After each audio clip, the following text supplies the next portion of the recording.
think at this point, my biggest supporters have always been, and what I've learned thus far in this business, that your biggest supporters will always be the people that you started off with, the people that you know, actually help you mold your business into what it is now. And, you know, being our 4th year in, there's been a lot of people that actually gave me the resources that helped work with me on times and days where they were tired. You know, sometimes I was talking to people from 9 at night till 3 in the morning. So I think a lot of those supporters have been family. A lot of really, really good friends from high school that were, you know, been backing me since I even brought the product to them. Just a couple of names I want to shout out and give, you know, recognition to.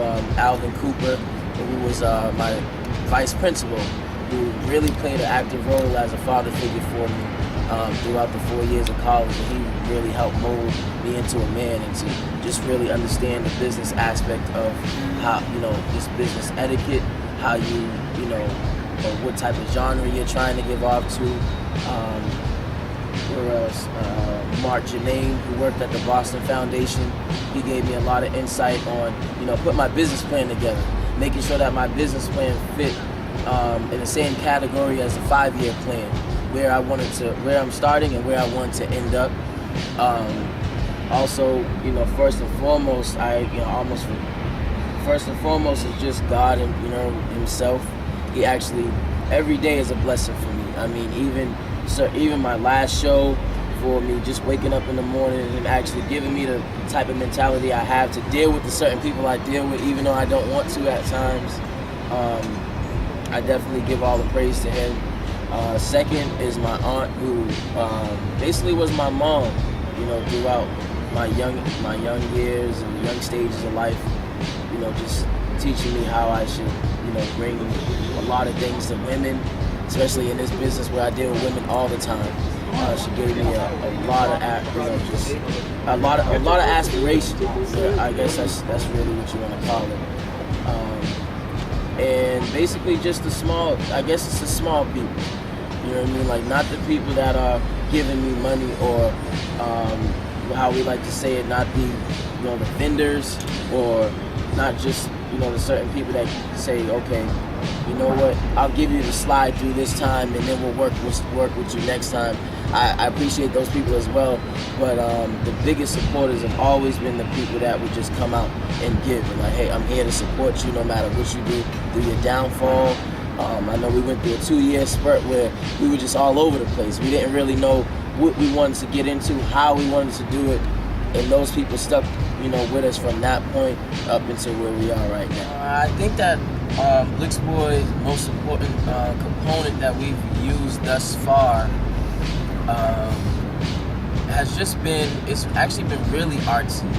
Just for the simple fact that when I want to make sure that everyone sticks to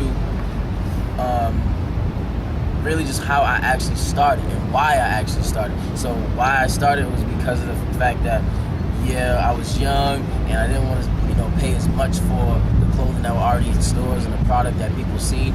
But I want to keep it really in that aspect of colors and things interchanging. I know, as, you know, being so young, everything was red was on the top, red was here, and then red was on the bottom. And a lot of what we do now has red hair, orange hair, green hair, and then some type of crazy accessory. So we really like to keep things vibrant. We like to keep, actually, you know, as a designer, keep up with, you know, our genre of clothing, our product that we're actually using. We make sure that most times when, you know, people come up to us and they're like, yo, I love those colors that you guys use. And from the very beginning, you know, most designers use black and white. Whether it's a dress, whether it's a t-shirt, you know, some of the designers that we came in contact with, they're like, you know, put out, you know, 20 black and white t-shirts, and we're just like, that's all it would be. It's just black and white. And that's something that we were trying to stay far from. So we use a lot of art. You'll see with the art clothing is really Afrocentric, and it goes into like Afrocentric skateboard, urban wear. It comes in and out of a lot of genres. And we love that. We love the fact that a person cannot just say that, well, we only see your stuff on a skateboard, or we only see your stuff on, someone that listens to rock music, or, you know what I mean? You could actually see our product on or amongst anyone, and that's how we really want to keep it. So I would say, that most important component will just be to keep our minds open to different things. It doesn't really have to be one color or one scheme. We all keep, just thinking about certain things. Actually, I remember one time, Terrell, my vice president, he's a hat fan. He loves fitteds, and he has about 160 fitteds. And one day we were walking out the house, and he had on one of the shirts, and the shirt was like a bright lime green, and he had on a royal blue hat. And I looked at it and I'm like, Terrell, why do you have on a royal blue hat? And he's just like, I don't know, it's just how I'm feeling today. And that's what we like. If I could see or speak to anyone that has our product on right now, for them to say that to me is like, it really lets me know that I'm actually giving out a product that people are agreeing with and they actually feel. Because just how he threw on that green hat with a blue, or that blue hat with the green shirt, I see that all the time now with different products from people like Obey, Famous, and actually one of my favorite new designers that just came out, shout out to Junior from Hello New World, he puts a lot of color into what he's doing as well, and we make sure that that's just where we like to be. We don't like to just black, white, and then it's done. Because with everyone now, that's what they're getting into. You know what I mean? They gotta have Gucci on their head, Gucci on the belt, and then Gucci on the sneaker, which doesn't say much, because as a designer, it doesn't say that you're actually putting something together and creating it and making it your own. And that's what we want.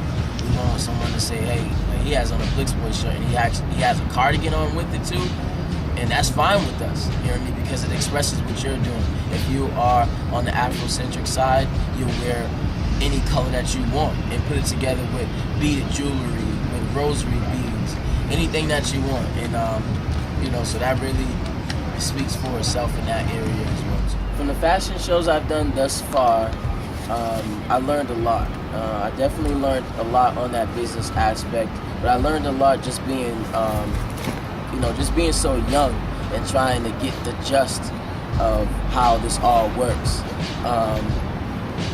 I remember my first fashion show I did my freshman year.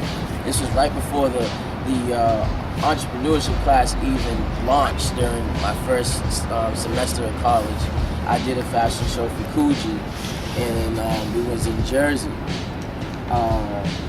That basically was the pillar for me to just, I was so overwhelmed with everything that was going on around me. I had, clients and representatives from Macy's there, had Rockaware, Sean John, who else was there? We had a lot of the small up and coming like Mesquime, who was really big now, was there. And just being in a room with all of those people at one time and watching them move.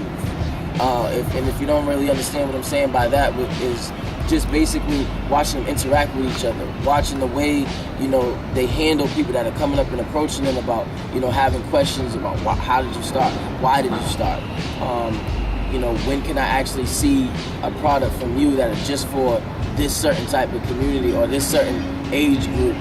And I learned a lot from them by just watching. I'm very observant. I like to sit back and actually learn from people that have been doing this way before I have.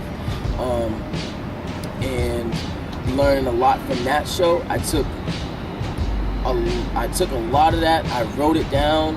I memorized a lot of that, the guidance that they gave me, and I took it into my own, product. And actually now, from the fourth show I did, which is very memorable, it was a disaster.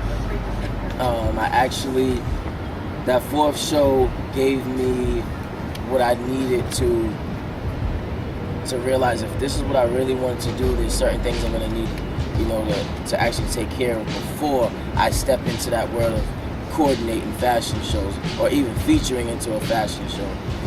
A lot of designers, at least from our city, they think that featuring in a show, you have to have a certain criteria and things have to be ran a certain way, which is true, but they don't know exactly how, and they don't know the first thing, of actually entering a show or approaching a person that's doing the show, and you're like, it's not just a, hey, can I do your show? You know what I mean? It's way more business professional, where there's contracts being signed. There's things being written up where you need to be there at a certain time, or you need to have this much product there seen before the show actually starts. And that show is actually here in Boston as well. And we had, I think it was about 4 designers, and there were 2 coordinators on that one. It was at League Club Lido. My product I was so overwhelmed, I brought like maybe 13 shirts. We had mainly females because they said, we have a lot of the female models here and they love the product and they want to be shown. I think that night we went on last, number 1, and we only showed 3 products out of, the certain amount I brought. And I was so heartbroken because I felt like, hey, it's one of my 4th show. It's at Club Lido. The people are, really interested. The coordinators are calling me back to back. I need this, I need that. And when we got there, most of the people didn't even know who we were. We had to wait in line for a few. And it really just taught me that it's not all about the glamour and the glitz. Being a designer is way more than just throwing something up on Facebook and putting some shirts together. You know what I mean? It takes a lot of hard work and dedication and a lot of passion. And it's a lot of patience because you put a lot into it before you get anything back. And that's one of the things that I've been taught since I started this business. You're not going to make money your first time around. You maybe won't even make money your 3rd time around, but it does come back to you in different ways. And with the last show I just did, shout out to Fashion Du Jour, the whole production. That was actually last month on the 23rd, and it was a big sell-off. We didn't make the profit that we wanted in money, but I made the profit that I wanted beyond money with just the establishment in itself. A lot of people from Boston came together and made a show happen that most people were, or the supporters that weren't really in support of the show, just doubted. They didn't think that someone my age could get so many groups of people together, from photographers to videographers to designers to club owners, all together to just agree on one big show. And I think this show actually taught me that it's just not always about money. You know what I mean? And your profit can come from other things.